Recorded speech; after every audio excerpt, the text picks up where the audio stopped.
प्यारे बच्चों नमस्कार। स्वागत है आपका channel maths with Krishnakant Tripathi अर्थात कृष्णा क्लासेस में। पहले maths with Krishnakant Tripathi channel था नाम, अब कृष्णा क्लासेस हो गया है। उसी चैनल पे मैं ये पढ़ा रहा हूँ आपको। प्रश्नावली 3.1 के पहले सवाल के दोनों पार्ट हम लोगों ने कर लिए थे। अब देखते हैं दूसरा सवाल।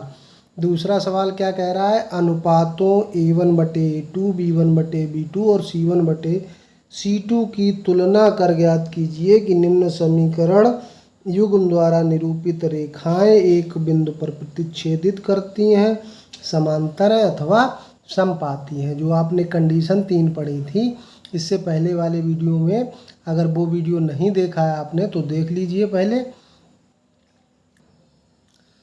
तो दूसरे प्रश्न का पहला पार्ट आपको दिखाई दे रहा है लिखा हुआ।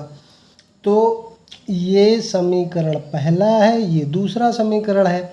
तो आपको A1 कहाँ से मिलेगा? A1 बताओ जल्दी, कौन होता है? पहले समीकरण के x का गुणांक। x के साथ कितना लिखा है? 5। B1 कितना मिलेगा? पहले ही समीकरण का जो A1 B1 1 का मतलब पहला समीकरण कितना मिलेगा? -4। और C1 कितना मिलेगा? 8। ये हो गया। A2 यहाँ पे लिख देंगे, यहाँ A2 मतलब दूसरा समीकरण। दूसरा समीकरण का x गुणांक 7, B2 y गुणांक 6, C2 -9। अगर हम A1/A2 करें तो आएगा 5/7 A1 का मान, और B1/B2 करें तो कितना आएगा? -4/6। ये दोनों मान बराबर हैं क्या? बताइए आप। नहीं बराबर है। A1/A2 does not equal to B1/B2। तो जब ये कंडीशन आती है तो रेखाएं क्या होती हैं? रेखाएं प्रतिच्छेदित करती हैं। रेखाएं कहाँ? एक बिंदु पर प्रतिच्छेदित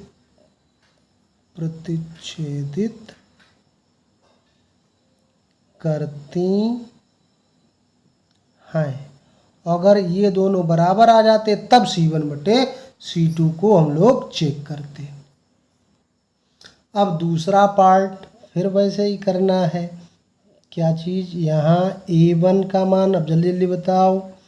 x का गुणांक B1 पहले समीकरण के, y का गुणांक C1 अचर पद, A2 दूसरे समीकरण के x का गुणांक, B2 दूसरे समीकरण के y का गुणांक, C2 दूसरे समीकरण का अचर पद। A1/A2 निकालें तो 9/18। सरल करेंगे, 9 एकम 9, 9 दूनी 18, 1/2 आ गया। B1/B2 निकालें 3/6, 3 एकम 3, 3 दूनी 6, ये भी 1/2 आ गया। जब दोनों बराबर होते हैं तब C1/C2 भी चेक करते हैं तो 12/24 है, ये भी 1/2 आ गया। तीनों बराबर हैं। तब जब ये बात बताओ कि तीनों अनुपात बराबर हैं, मतलब एक के ऊपर एक रेखा है, तभी तो तीनों चीज़ें बराबर हैं। तो इसका मतलब रेखाएं कैसी होंगी? जब एक के ऊपर एक रेखाएं होती हैं तो उसको हम क्या बोलते हैं? समपाती रेखाएं। ये कैसी रेखाएं हैं? समपाती रेखाएं हैं। तो ये याद रखिए, कंडीशन दोहराते जाइए। और अगर सवाल समझ में आ रहे हैं तो वीडियो को लाइक करके चैनल को सब्सक्राइब भी करते जाइए भाई। तीसरा पार्ट भी बिल्कुल वैसा ही है। A1, यहाँ A1 कितना है? जल्दी बोलो। 6। B1 कितना है? चिन्ह जरूर लेना है। C1 कितना है? 10। A2 कितना है? 2। B2 कितना है? अब यहाँ पे ध्यान रखना है कि y का गुणांक, कुछ बच्चे y लिख देते हैं, 3 बाई लिख देंगे पूरा। ऐसे थोड़ा बाई का गुणांक होता है, मतलब अचर पद जो उसके साथ लिखा हुआ है वो। अब यहाँ बाई के साथ कितना लिखा हुआ, -1, और 1 लिखा नहीं जाता, इसलिए अगर एक बार लिखा है तो वहाँ 1 लिखेंगे। C2 बराबर कितना है 9। अब यहाँ पे फिर वही देख लो, A1/A2 कितना है 6/2, 2 से काटो 2 तिया 6, B1/B2 देख लो -3/-1, माइनस माइनस कैंसिल, ये भी 3 आ गया।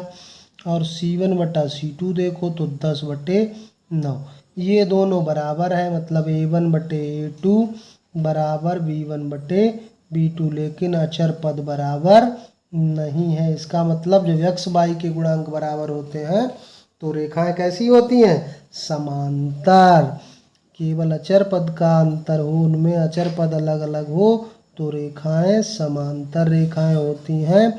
ऐसी रेखाएं समांतर रेखाएं कहीं पर नहीं काटती तो इनका कोई हल नहीं होता है। ऐसे समीकरण निकाय को हम असंगत भी कहते हैं।